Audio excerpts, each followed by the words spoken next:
Now it's my pleasure to introduce our presenter. I'd like to thank Michelle Letterman for being here with us today. Michelle is the founder and CEO of Executive Essentials. We've called upon Michelle to teach communications in our mini MBA in business management for military and veterans. Michelle has been a key member of the Rutgers Business School executive education team that developed a fantastic curriculum for military short-timers, veterans, and the civilians who work with these populations. This mini MBA was designed to enhance business acumen and ultimately align military skill sets to business uses. Michelle, please take it away. Thanks, Margaret. Hi, everybody. Hope everyone's having a great day. We had a couple of questions submitted in advance, and I can dive right into them and encourage everybody to keep those questions coming. The first one you can see in front of you is around physical appearance. It says, I think my physical appearance may be intimidating. Actually, my little arrow is covering a little bit of the question here. Here we go. In a civilian interview setting, interviews actually seem a little bit scared of me. How can I make them see past my physical attributes and look at my skill set and qualifications? I never imagined being physically fit would work against me. And I thought this was a fantastic question. I hadn't heard this before, and it's really interesting to hear some of the different types of challenges that you're facing. I think one of the easiest things that we can do to disarm people's misperceptions of us, and this goes for men and women, believe it or not, I'm only 4'10" over here, and people have told me I'm intimidating, which it's not always our physical attributes, but sometimes our facial expressions or our body language or just that confidence can be intimidating to others. The simplest thing that you can do is put a smile on your face. Be a little disarming. Build rapport. Have interest and ask some questions of the other person. Personalize that conversation by asking about, maybe an artwork piece on the wall if it's of interest to you, or about a game that you saw the other night, or maybe even what restaurants are in the area. Those things really enable you to take away this interviewer, interviewee, and we're just two people talking. Margaret, do you have any other questions on that one? I know that you actually spoke to this person. I think that'll be a great response. They unfortunately had a conflict and weren't able to join us today, but they will hear the archived version, and I can also share with them what your response was and potentially put them in touch with you directly. Wonderful. All right, the second question that we had seen was that my goal is to obtain venture capital investors for my own business. There are meetings, but there are not traditional job interviews. Do you have any advice for someone going into these types of interviews? So this is from a veteran named Eric. And actually, it's very interesting that, and this is something for all veterans to think about, I think they're prospecting 50% of the workforce to be what we're calling independently employed over the next decade, meaning we're going to freelance, we're going to run our own businesses, we're going to consult rather than have the traditional job. So we're going to have more and more of these types of meetings. And we do want to think of them as interviews, but not necessarily for the job. And what we're doing is very similar things that we do in the interview. And I'm going to pause for a moment and give us a sense of what the stages of the interview are. And that might help us think about how does that correlate to the non-traditional interview. So stage one is truly that rapport building, that conversation that we were just talking about, the building of ease between the two people.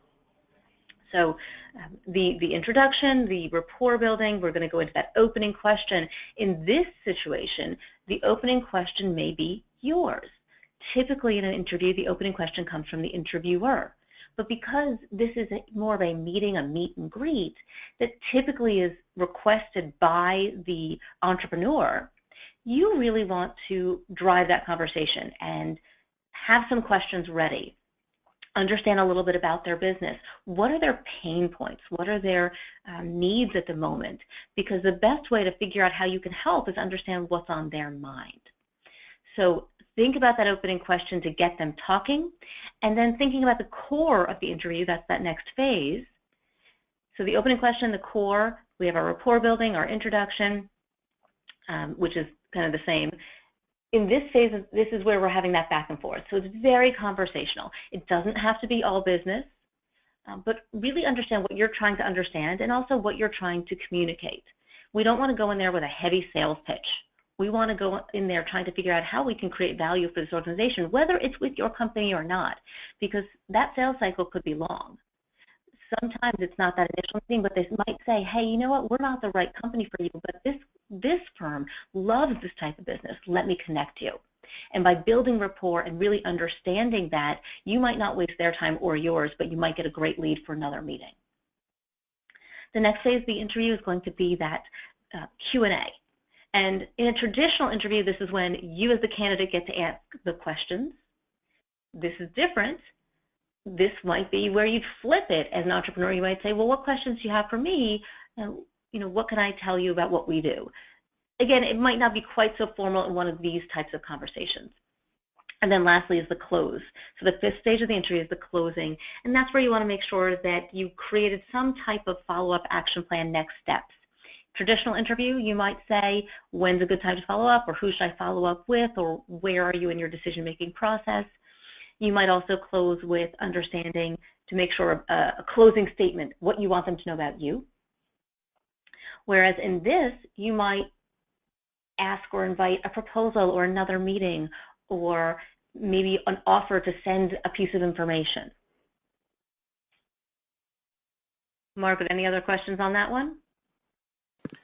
No, but I wanted to comment that I think it's an excellent point that perhaps people in the military, coming out of the military, are unfamiliar with, which is having questions ready to ask. I think they're more accustomed to speaking when spoken to and responding to questions they receive, and that's a very important point and distinction to make in a civilian interview, is that you not only can but should be prepared to ask questions. That is a really important point. And when I was doing research for the book, it was very interesting to come across a lot of veterans who felt that it was more appropriate to say, no, I don't have any questions, because that was something that they learned, was that you want to make somebody feel like you've got it, you know everything, you're good to go. And you're right, so on point here by saying it is actually key and critical as you prepare for a traditional interview or a non-traditional interview to have questions ready. You are giving the potential employer a sense of what's your decision-making criteria, what's important to you in deciding whether or not this job is the right fit for you. And those questions are giving that type of information. So you don't want to ask questions that you should already know the answer to. For example, you don't want to ask questions around things that you could find on the website. How many offices do you have? What cities are you in? Those type of questions you should already know. You can even get a lot of financial information online, and those things shouldn't be the things that you ask. You also, in an initial interview, don't want to ask about salary and benefits, because again, we don't want them to think that that's the only criteria for your decision making. You will have that chance a little further down the road to understand what that package might look like. But in the initial interview, you want to think about, well, what is important to me? Is it the flexibility? Is it the type of work? Is it who I'm working with? Is it the career path? Is it the opportunity for advanced education and professional development? And ask questions there. One of my favorite questions when I was interviewing, and this won't fit for everybody, but I used to ask how you would describe the people you work with, as coworkers or friends. And for me, that gave an indication of the collegial environment. And I was really interested in that type of camaraderie in an office environment, and didn't want to go to some place where it was like, we work, we go home, that's it. That's our relationship. Because you spend so much time with these people, I wanted a different type of culture. So really getting clear on what's important to you. Do you want to travel? Do you not want to travel? All those things. I often will tell people that one of the best things that you can do in an interview when you ask questions is get insights from the interviewer. So ask questions to get them talking. What was their opinion? Why did they choose to work here? What's one thing that they might want to see changed in the organization? Where do they see themselves in 5 years? How's their trajectory been? It's really interesting to see what their decision-making process is, or what's the best part of their day was one of my favorite questions. What's the worst part of your job? It really gives you a lot of insight, because those aren't questions that people get that often. Thank you for that comment, Margaret. That really took us down a good path. So let's look at the third one that was submitted. I never know what to wear out of uniform.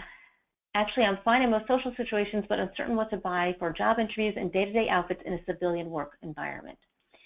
I'm so glad this question came up. When I was coaching veterans, it was really surprising to me. I'll be honest with you. This was a community that I was learning about, and I was coaching, and it was very humbling. I don't personally have experience in the military. I don't have family in the military, so learning some of the challenges and some of the perspectives was fascinating to me. I had met a woman who said, yeah, I really dressed up for this. And she was in what I would have referred to as maybe yoga pants or sweatpants. I mean, they were nice. A nice top, flat shoes, and she had like one of those drawstring gym type bags over her shoulder. Her hair was severely pulled back, and there was no makeup and no jewelry. So where that sounds like a very appropriate attire and visual experience in the military, that's not what's the norm in the civilian workplace. So some of the things we'll talk about from the male perspective as well as from the female perspective. But since this was a female that posed this question, we'll start with the women. Now, back when I started, we weren't allowed to wear pants. That, fortunately, has changed, and pants as well as skirts are both appropriate in the job interview. You don't have to have a full matchy-matchy suit. Women, we have a lot more flexibility with it. Men, you have a little less flexibility with it. Overall comment, what I would say is that you want to match and understand the attire of the organization. If you are in a business dress organization, men, you will wear the full suit with the tie, the matchy-matchy jacket. Women, you still have a little bit more flexibility, but you will be a little bit more conservative in your dress, a little dressier. Whereas if we say business casual, men, you could probably get away with the suit slacks and a sports coat, or slacks with a button-down and a tie, or a button-down and a jacket without a tie. So you can usually either shed the jacket or shed the tie in that business casual, and the pants might be a speck more comfortable, but you might not go all the way to khaki. What I always say is you want to dress one step above the organization. So if the organization says, oh, we're jeans, I wouldn't wear jeans. I would wear khakis. If they say we're business casual, I wouldn't necessarily wear the khakis. I would wear the dress pants. So it just takes it just up a step, up a notch to show that you're invested, that you're professional looking, but you're not so disconnected that you're wearing jeans when they're wearing suits or vice versa. Okay, there's so many pieces to this. So Margaret, tell me, I know again you had a conversation with this veteran. Give me some places to start, because there's just a whole chapter on this. Okay. Well, another comment that came in related was that the rank is no longer visible with civilian work attire, and that seemed baffling to the person I spoke to about that particular comment, that they knew how to address people based on what they were wearing, and now they don't. Oh, that's fascinating. Okay, let's talk about that for a minute, but don't let us forget to come back to some just do's and don'ts around attire and getting a little bit more detailed head to toe, okay? Sure. And you'll feed that back to me shortly. But here's my advice there. It isn't about rank in the civilian workplace. Yes, there are partners and there are receptionists. But if we treat everybody with respect, with a smile, with a handshake, with eye contact, with interest, with curiosity, you can't go wrong. There's a lot less of the hierarchy in the civilian workplace in terms of the appropriateness of conversation and connection. And you can chat with anybody at any level. How much time they give you might be dependent on their quote-unquote rank in the organization. But I will tell you that people have lost jobs because of mistreating receptionists. Your interview starts when you walk in the building, when you interact with security. I'm always somebody who's chatting up security and trying to get them to laugh, because it's a long day standing there at a desk and just signing people in and out, and they don't get a lot more contact than here's what I need from you. And by humanizing those interactions, you make a difference and you make an impression. And I will tell you more times than you realize that interviewer and that entire organization will check with those different interaction points and understand what impression you made. I actually love when there's a receptionist that I can chit-chat with because it relaxes me. And if I can get them laughing and then all of a sudden the interviewer comes out and I'm in a great conversation with somebody laughing, that looks good. So I don't just sit there and just wait. I try to keep myself busy in a waiting room. But I want you to not worry about who opens the door, and I shouldn't offer to help you carry something. Whether male or female, in either direction, offering assistance is completely acceptable. It is not considered rude by any means that somebody's incapable. It's just polite.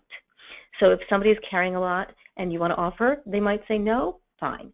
It is fine for you to open a door. It is fine for having a door opened for you. Oftentimes we don't know where we're going, and so when a door is open for you and now you're walking ahead of them, just wait and they'll join you side by side. And there's great chit-chat time as you're walking to whatever room you're going to have that conversation in. When it comes to not knowing somebody's rank, one of the things that you can do is when you are setting up your interviews, ask the HR, the recruiter, the headhunter, whoever you're working with, if you could have a list of the people that you're going to be meeting with. And if you can, go online and look at their LinkedIn profile, even connect to them on LinkedIn ahead of time. That's a really nice impression. You're now in their mind a little bit more. You can also do the linking in after the fact, which puts you back in their mind. So either time is a good option. At a minimum, I would look at their profile and figure out, do we have any interests in common? Do we have any places in common? Do we have any people in common? That makes for great rapport building conversations, and it gives you that, we're not that different, and it takes away some of that, this feels so foreign to me. Did I get most of the points there, Margaret?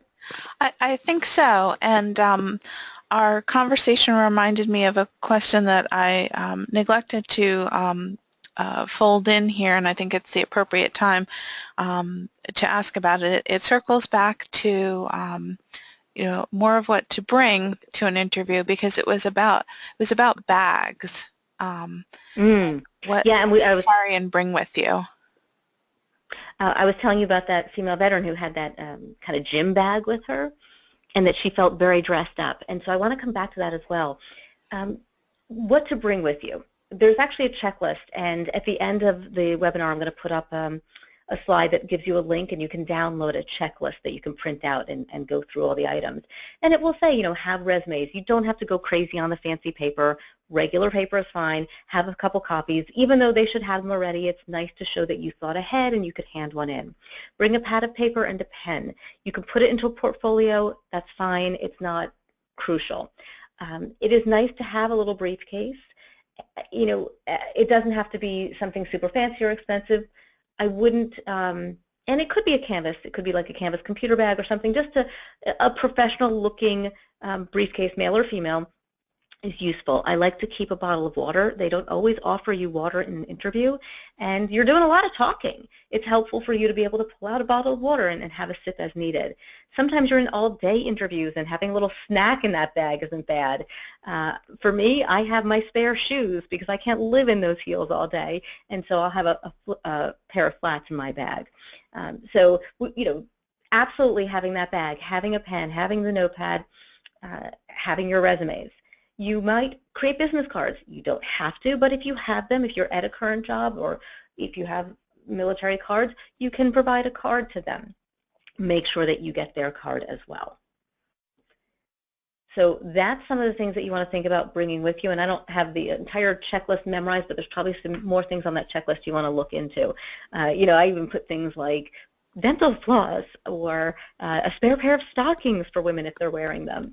And by the way, in an interview, if you're wearing a skirt, I do recommend wearing the stockings. It's just a little bit more conservative. I'm not a fan of stockings, which is why I tend to wear pants at an interview or at a high-profile meeting.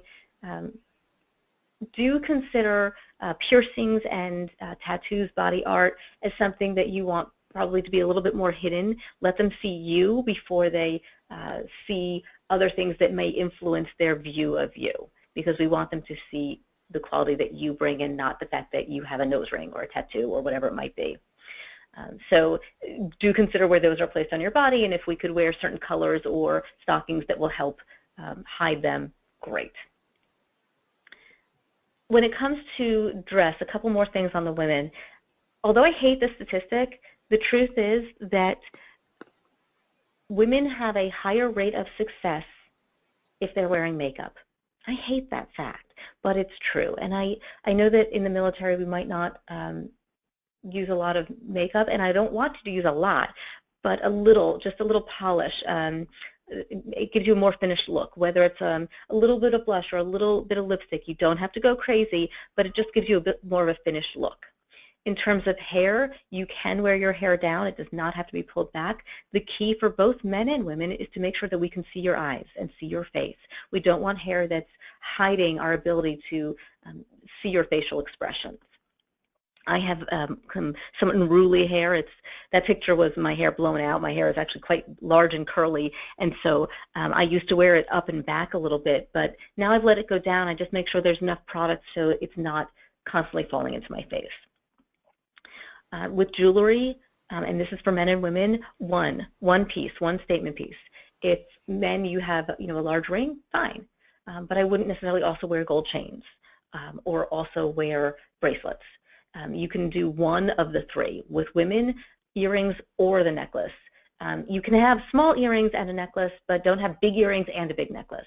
I typically recommend a necklace or a pin as the statement piece over earrings or a bracelet. The reason is the earrings can be distracting when we're looking at your face. If they're flying around, if one's falling out, they can be very distracting. And with the bracelets, they tend to make noise as we're moving our hands around. With colors, colors are okay. I'm somebody who believes in color. It does depend on the organization. If you're in a more conservative organization, you're going to go with more traditional colors. Men, you're in the blues, the blacks, the grays. Your shirts can have a hint of color. Your ties can have that color as well. Shirts, you can never go wrong with the blues, the pinstripes, the whites. I have seen the checks. That's a little less conservative, but they're fine and they're very in style. Colors for a tie, gold, maroon, blue, red are really strong colors. Patterns are fine on your tie. Women, this is also something you need to be very careful about, is that your neckline needs to be higher. I'm sure this is very traditional in military attire that no cleavage is showing. I'll be blunt. So you do want to have a higher neckline. You can take off a jacket. I have worn things with only a short sleeve underneath the jacket, and that's fine. That's acceptable for women more so than it is for men. Color is okay, but you don't want to be the one known as the person in the full red suit. But having something red isn't the end of the world. I have worn a dress that was black with a red stripe or something like that. So that accent of color. Be careful with scarves, especially if you have them too bulked around your neck. You look kind of a little suffocating, and you start to play with it. Make sure your sleeves are not too long, because we tend to play with those as well. Gentlemen, make sure the change is out of your pocket, the keys are out of your pocket, the pens are out of your hands, because we like to fidget. Okay, I think I gave you a bunch of a laundry list there. That was. Thoughts on that, Mark? That was great. I just thought that I would bring up something that was seen recently on LinkedIn about backpacks. There's the professionalism of using a backpack. Now that's something certainly that an infantryman or something like that would be very accustomed to and might gravitate to when buying a bag for their laptop or something like that. So what's your perspective on the professionalism of backpacks? I think on the interview it's not necessary, and it's probably not really appropriate. And the reason I say that is because they're a bit awkward. Once you're working somewhere, if the backpack is how you want to transport your stuff, fine. But on the interview, there's not that much stuff you need to transport that you need that big of a bag. And that backpacks tend to be a little bit bigger and bulkier. They also are going to wrinkle the suit. They're not easy and clean to carry. And one of the things I always recommend is when you're sitting in the waiting room, you want to keep your bag to your left side. And what that enables you to do is when somebody comes, you can quickly put your left hand down, grab the handles of a bag, and extend your right arm for the handshake in kind of like a very clean and smooth motion versus, oh, it's on my right side and you pull it and move it over to my left hand. That gets very awkward. And so when you have a backpack sitting there on your left side, that's even more awkward. How do I get that smoothly? What did the article say about it? It was more of something that was like an image, and it said something like backpacks are for boys, keep it professional men or something like that, but there was a lot of comments that, and it keeps reappearing as different people comment on it, it's rising to the surface again on LinkedIn. As a matter of fact, since I brought up LinkedIn, is there anything you'd want to say about social networks such as LinkedIn with regard to interviews? Absolutely. I think everybody out there should be on LinkedIn. And no, I'm not employed by LinkedIn. But what I love about LinkedIn is it enables us to gather some data and find our commonalities. And we're going in these high pressure environments that are awkward, uncomfortable. We're not accustomed to them. And one of the most important things that you can do is put yourself at ease. I actually think LinkedIn can help us do that. And I focus on LinkedIn other than the other social networks. I think there's great research in going to the Facebook site of the company or the Twitter site of the company. And that's great, and the LinkedIn and the website, that's a little bit of research. Spend a little time just perusing so you can have those quick references like, hey, I saw that discussion thread you had the other day, blah, blah, blah. That shows that you put a little effort in. It's interesting in this day and age, I have a piece in my first book, The 11 Laws of Likability, around to Google or not to Google. And there's a lot of hullabaloo around whether or not you should do too much Googling about somebody you're going to meet. And as the time has progressed, it's almost become an insult and a lack of interest that you haven't checked somebody out prior to talking to them. It's like, what, are you too good to look me up? So, it's not quite there, but it looks good, really, if you do go out there and put a little energy in to say, hey, I noticed this about you. It shows interest. It shows value that you're putting on somebody else. So I love when as I mentioned earlier, getting the name of people who I'm going to be meeting. For example, I've got hooked up with a new client, and they just sent me the name of the person I'm going to be meeting with. I am going to immediately go onto LinkedIn and check them out, and then I'm going to send them a contact. Again, depending on what the situation is, whether or not I link into them beforehand or link into them after, because we want to create more points of contact. But both are options. And I send a personal note. That's really important when you link into somebody. Don't just click the connect button, have that auto message, but click the connect button and say, hi, Margaret. It was so great to chat with you, or I'm looking forward to meeting you on such and such a date. I see you know so-and-so. Can't wait to hear how you guys met. And you don't have to actually start the conversation in advance, or you could. You can say, how do you know so-and-so? He and I went to boot camp together, or whatever it might be. And so now all of a sudden you're there in the thing, and they say, hey, how do you know so-and-so? I can't believe you know them. I asked them about you, and that's great. Now you've got somebody else who's already said great things about you before you walk in the door. So I'm clearly a huge fan of all the things that LinkedIn can do for us. And the other piece of this is I would make sure that your LinkedIn profile is a little bit more robust. It's not something that we spent a lot of time on in the past. So you may want to make sure your education is in there. You don't have to put years, but you can. Make sure that different positions and different responsibilities that you've had. Think of LinkedIn almost as an online resume on steroids, because it enables you to put interests. It enables you to join groups and get into conversations and to show what matters to you. It enables you to figure out who you may have in common, or even what organizations you might both have an association with, or charities you might work for. There's a lot of ways in which we find commonality. And hey, you can even share articles, post updates, show up in somebody else's feed. And as you continue to build it, it will continue to help you. So I would spend 5 to 15 minutes a day thinking about, all right, all the people I went to grammar school with, let me look up their names and connect to them with a little note. And now you broaden your network. And now you find more and more people you have in common. So the number of contacts that you have on LinkedIn can truly, truly help you in terms of a lot of recruiters on LinkedIn looking for people. Keywords are really important. Go to that section that says, what are your skills? And I have the word communication and communication skills, and I have coaching and executive coaching, because depending on what people search on, I want to come up in that search. Make sense? That's great. We have a few other tips that we also recommend for people on LinkedIn. One is to include a photo. So a little bit different than a resume where you would not include a photo. Definitely do so on LinkedIn. And that's a great place for people to search for others who have served. So they may find an organization that they're interviewing with and then look for someone who has been a fellow Marine or, did the same thing in the Navy or, things like that. So that's a great place to find that information and have that comfort level because of the commonalities that you just talked about. I love that, and you brought such an important point up about the picture. You must, no question, have a picture. There's a correlation between trust and having a picture on LinkedIn. I get hesitant if I get an invite from somebody and there's no picture. I'm like, are they real? The other piece of that is what picture you put up.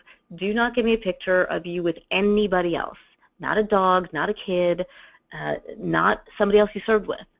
I also wouldn't put a picture necessarily of you in uniform, but I think there's some times where that's okay, because we do want to ensure that your brand is being a veteran. That's really powerful. That's compelling. That's a competitive advantage and a sales point for you. So we want to make sure that's clear. So you do want to make sure the word veteran, military, those words are showing up in your profile. When you do that summary section, I prefer first person. Don't say, John did this and John did that. We all know we're writing it ourselves. So say I. But put some of those keywords so people are looking for us, Army, Navy, Marines, whichever you've served in, veteran positions, all those things. And I would even put that veteran right up in your description. Here's a trick. I write on the name line, I write my first name is Michelle Tillis Letterman, and my last name is author and speaker. So big and bold, it says Michelle Tillis Letterman, author and speaker on LinkedIn, and then I still have all that space below for my description of, author and coach and all that stuff. So you can write, your first and middle name, and then your last name can be veteran or military or whatever it might be. And so it just gives you a little bit more space to be bold there. The picture needs to be a head and shoulders shot. It does not need to be professionally taken. It does need to be in professional-ish attire. And what I mean by that is you do not need to be in a full suit. You do not need to be in your dress uniform. You can be in your dress uniform. I think that's probably more appropriate than in fatigues because it's a little bit more of a business or professional looking shot. So either your dress uniform or something like a button-down shirt for gentlemen, and women we can get away with so much more, but it should still look professional. We could get away with a sweater that's a certain color, but we can, I've seen one where somebody has their ripped sweatshirt off the shoulder. That's not appropriate. Something where their hair is up in a ponytail and they look like they just came from the gym, not appropriate. So thank you for making that point on the picture. Have any other questions come in, Margaret? I just wanted to give a last call to our live audience participants. If you'd like to type something in quickly, we'll address it. Otherwise, and I'll keep watching for that as I make our closing remarks. Michelle, I thought I was going to say, I thought you might want to show some of the things that were gifts, I guess we'll call them, to our participants. And I'll continue to watch for live audience questions while you address that. Great. So very simple link. It's just my name, Michelle with 2 L's, Tillis, Tillis, Lederman, LEDERMAN.com/giftpack, GIFTPACK. And I'm spelling that out because I know some people will only be having this via audio, so I wanted you to have the spelling. But if you go to michelletillislederman.com/giftpack, I got lots of goodies for you, including that free interview preparation checklist I mentioned. I have a video series on the top 5 accelerators to success. I have an assessment to help you learn your networking type and give you some tips on how to broaden and enhance and grow your networking. And a free chapter in my other book, The 11 Laws of Likability. I give away a chapter called The Law of Giving, because I like saying that, but also because I believe if we start to think about our relationships in the perspective of how can I add value to somebody else, that value will come back to us exponentially. So as we're watching for that, I also want to put up contact information if those questions do come up or come in. There's many ways to find me. My Facebook is a professional page, so it's the comma author and speaker page. You'll find me on LinkedIn, on Twitter at MT Lederman. I've got a YouTube series where you can see some videos, long and short, to give you extra content. And there's also a blog on my website. So I welcome questions and reaching out to me, and just let me know how you found me. Oh, Michelle, thank you so much. You've provided so many ways for people to keep in touch with you and with us. It goes without saying that we're all readily available to address any additional questions that people may have been too shy to pose, in front of the whole group. We're happy to address them privately. I didn't want it to go without saying that you had an important date in your life today, Michelle, with your brand new book. And did you want to mention that before we closed? Sure. I did Heroes Get Hired for veterans and spouses of veterans, military spouses, to help with all the transitions. And I made that book free because that's my gift.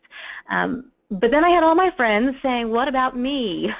I am a mom who wants to return to the workplace, or my kid just graduated from college, and my husband just got laid off. And so I actually created a new book called, and I'll put a picture of it, Nail the Interview, Land the Job. And that's basically for everybody else out there that's not a veteran that wants some of these same skills. Just as I did in Heroes Get Hired, I gave special attention for the specific issues that veterans face. In this book, I give special attention to those 3 groups, but it really does apply to anyone who's going through the interview process. So if you've got some friends out there that are non-veterans that need the same type of assistance, you can point them in this direction. And it launched today. That's really exciting, and that we really appreciate, Michelle, that you took time during your big book launch to do this webinar with us. So thank you very much. I'd also like to thank all of our attendees for joining us, and even though you were shy, I could see levels of participation on the back end, that you were actively engaged, so that's great.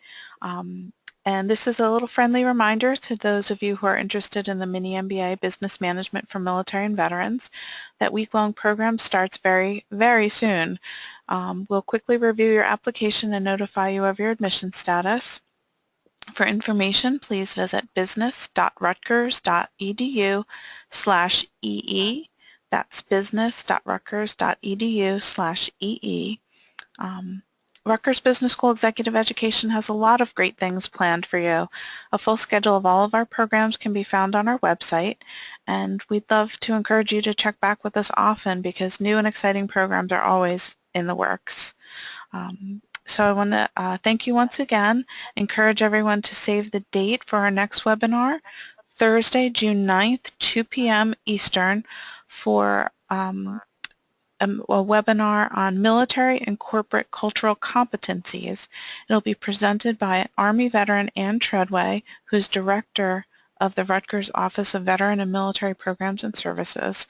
So we'll be in touch with you soon with details regarding additional webinars beyond that date in the coming months. And I'm going to leave the question box open for another moment or so because we'd love to hear your preference for future topics, and you can type those into the question box before you sign off from us today.